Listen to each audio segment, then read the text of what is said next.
दोस्तों, कहते हैं लोग दोस्ती निभाने के लिए कभी कभी ऐसी स्थिति पैदा कर देते हैं कि उस दोस्ती के चक्कर में, है ना, अपनों के रिश्ते भी नेपथ्य में चले जाते हैं और दोस्ती निभाने के लिए लोग अच्छे बनने के चक्कर में, है ना, ऐसे कार्य कर जाते हैं जिसको कहते हैं कि बहुत बड़ी भूल हो गई, बाद में पछतावे के अलावा कुछ नहीं मिलता है। ऐसी ही एक दोस्ती है नीतीश कुमार और नरेंद्र मोदी। नरेंद्र मोदी और नीतीश कुमार, नीतीश को करीब लाने के लिए नरेंद्र मोदी ने बहुत पापड़ बेले। नीतीश कुमार 14 का इलेक्शन अलग होकर के लड़े, अंततोगत्वा नीतीश कुमार को अपने साथ मिलाने में 17 में कामयाब रहे। नीतीश फिर हाथ झटक करके बाहर चले गए थे, 19 फिर लौट करके वापस आ गए 19 के लोकसभा चुनाव के पहले। अब चर्चा ये है कि जल्दी ही नीतीश कुमार को लोकसभा में राज्यसभा में भेजा जा सकता है और ऐसी स्थिति में वहाँ पे सम्राट चौधरी नए मुख्यमंत्री के तौर पे नियुक्त किए जा सकते हैं, निशांत कुमार को डिप्टी सीएम के रूप में ऐसा किया जाए। अब आपके मन में ये आ सकता है कि इतना तगड़ा बहुमत पाने के बाद में ये करने की आवश्यकता क्यों पड़ी? तो इसका पीछे सबसे बड़ा कारण ये है कि आपको मालूम ही होगा कि नीतीश कुमार की पार्टी जनता दल, जिसके नेता विश्वनाथ प्रताप सिंह थे, है ना, और पूर्व समय में मोरारजी देसाई प्रधानमंत्री जो बने हुए थे, तो उन्होंने एक कमेटी का गठन किया था। ठीक है, उस कमेटी को कहा गया मंडल कमीशन। तो मंडल कमीशन ने क्या किया? मंडल कमीशन ने एक जो कमेटी उसकी बनी हुई थी, उसके बीबी मंडल इसका अध्यक्ष था, तो उसने क्या किया कि 27% ओबीसी को आरक्षण देने का प्रस्ताव पारित किया था और जिसे विश्वनाथ प्रताप सिंह उसमें प्रधानमंत्री बना हुआ था, तो उसने यह अक्षरशः लागू कर दिया। विश्वनाथ प्रताप सिंह के इस कार्रवाई से सामान्य जाति के अभ्यर्थी लामबंद हो गए, नाराज हो गए और चूंकि नाराजगी जाहिर करने के लिए वो आत्महत्या करने लगे। इससे भाई देखिए, चूंकि कानून लागू हो चुका था तो कुछ किया नहीं जा सकता था, तो 27% आरक्षण पे बहुत बवाल मचा था। अच्छा, दूसरी स्थिति ये देखिए, ये महज संयोग नहीं कहा जाएगा कि ये गुजराती ने स्टार्ट किया था और गुजराती ने ही इसको लागू भी इसको विश्वनाथ प्रताप ने लागू किया, लेकिन शुरुआत करने वाला गुजराती था। तो ऐसे ही इस समय यूजीसी का एक कानून चल रहा है। यूजीसी कानून में सामान्य जाति को छोड़ करके सभी वर्गों को शामिल किया गया है। इसमें कहा गया है कि अगर कॉलेज में किसी प्रकार का शोषण होता है तो शोषण करने वाला जो व्यक्ति होगा वो होगा सामान्य जाति का, और है ना, जो शोषित होने वाला व्यक्ति होगा वो ओबीसी एससी एसटी समुदाय का ही होगा। जाहिर सी बात है कि ये कहीं न कहीं भेदभावपूर्ण नीति है, जिसके चलते अभ्यर्थियों में आक्रोश है कि भाई बिना अपराध किए ही हमें अपराधी मान लिया गया। तो निश्चित रूप से इस पे जो है अब आर या पार की जंग देखने को मिल रही है। सामान्य वर्ग पूरी तरीके से भाजपा से कट चुका है और जाहिर सी बात है कि अगर 15% वोट लेकर के सामान्य वर्ग में कई जातियां लेकर के हट रही है, अभी ये आंकड़ा भर है कि 15% है, तो जातिगत जनगणना हो जाने के पश्चात पता चलेगा कि कितने परसेंट हैं। एक आंकड़े के अनुसार इस समय सामान्य वर्ग के जातियों की संख्या 20% से ज़्यादा हो गई। तो अगर ये परसेंटेज हटता है ना, तो निश्चित रूप से भारतीय जनता पार्टी को एक लंबी चपत लगने जा रही है चुनाव में। कोई भी चुनाव इनके लिए जीत पाना सहज नहीं होगा, SIR कराने चाहे जो कराने।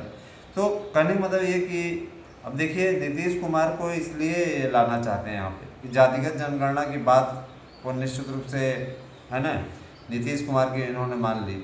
और मजे की बात यह है कि शिक्षा मंत्री नीतीश कुमार बन सकते हैं। जाहिर सी बात है, नीतीश जैसे जातिवादी नेता अगर नेतृत्व करते हैं शिक्षा मंत्रालय का, तो जाहिर सी बात है कि उनकी रणनीति विशेष रूप से होगी कि यूजीसी कानून को अच्छी तरीके से लागू करें। और कोर्ट, चूँकि कोर्ट में देखिए ये अपनी मनमानी करेंगे, बाद में फिर पहुँचेंगे, बोलेंगे भाई हम संशोधन नहीं कर सकते, इसमें हम करेंगे। कोर्ट इस पर स्टे देगा।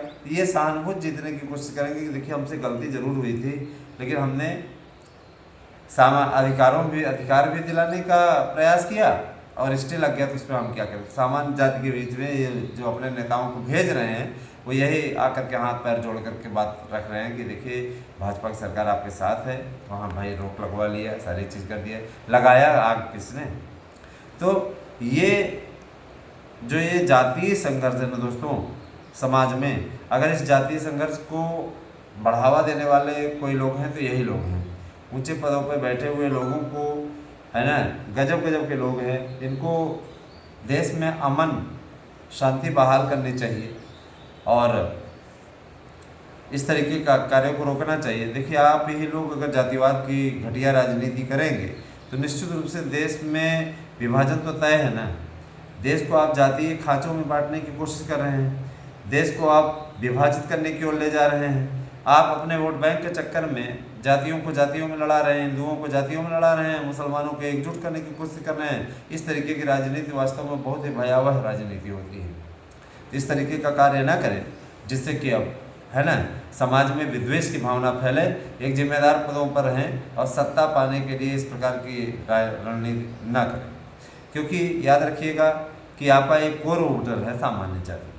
मैं सामान्य जाति से आता हूँ इसलिए नहीं ये बात कर रहा हूँ, मैं अगर यादव कम्युनिटी से या किसी अन्य ओबीसी समुदाय से भी आता तो भी मैं यही बात करता, क्योंकि पढ़ा लिखा कोई भी समाज का व्यक्ति होगा तो वो सीधे तौर पे यही बोलेगा कि आप इस प्रकार की घिनौनी हरकतें ना करें। इस प्रकार की हरकतें करने से सीधे समाज में बैड मैसेज जा रहा है। हिंदू हृदय सम्राट बनने का दावा करने वाले आज आपको कोई देखना नहीं चाह रहा है। रीज़न ये कि आप ऐसे आचरण से उतर चुके हैं नज़रों से कि लोग अब आपको पसंद करना तो दूर की बात है, आपको चुनना तो बिल्कुल दूर की बात है, पसंद भी नहीं कर रहे हैं।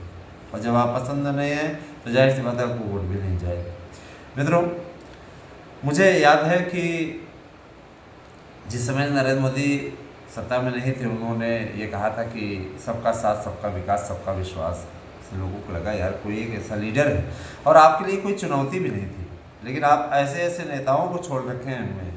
क्या आपके बिना जानकारी में यूजीसी का बिल बन गया और आपके, है ना, मंत्रालय ने, शिक्षा मंत्रालय ने साइन कर दिया है और उसमें शिक्षा मंत्री का बयान आता है आकर के धर्मेंद्र प्रधान सीधे मीडिया सामने कहते हैं किसी के साथ कोई अन्याय होने नहीं दिया जाएगा। ठीक, बहुत अच्छा। तो अन्याय होने नहीं दिया जाएगा तो इस प्रकार की चीज़ें उसमें घुसेड़े क्यों? जिसमें लगाए हो तो उसका जिम्मेदार कौन है? उसकी जिम्मेदारी भी तय होनी चाहिए ना। हाँ, ये क्यों नहीं उसमें प्रावधान कर दिए कि अगर कोई दुरुपयोग करेगा तो उसके खिलाफ सख्त कार्यवाही का भी प्रावधान रहेगा। अगर पीड़ित पक्ष जा कर के शिकायत कर दिया कि हमारे ऊपर गलत ब्लेम लगा है तो इस पे क्या एक्शन लिया जाएगा। तो जाहिर सी बात है कि भाई देखिए, सीधी सी बात है, इसमें बुरी तरीके से फंसते हुए दिख रहे हैं। अब देखने वाली बात यह होगी कि आगे क्या होता है। आगे आने वाले समय में जातीय जनगणना के माध्यम से इस 2026 वाले सन को ये जातीय जनगणना भी समर्पित कर रहे हैं। इसके बाद जातीय आरक्षण की मांग होगी कि ज़्यादा से ज़्यादा जितनी जिसकी संख्या है ना उतना उसको आरक्षण, तो देश को आरक्षण में पूरी तरीके से डिवाइड करने की तैयारी चल रही है।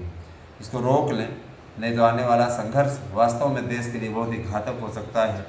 और एक जिम्मेदार पदों पर बैठे हुए लोग इस प्रकार का कार्य कैसे कर सकते हैं? आज आप देखिए विश्व में लड़ाई झगड़ा सब मचा हुआ है, तो यहाँ पे आप जातीय संघर्ष में मत बदलिए।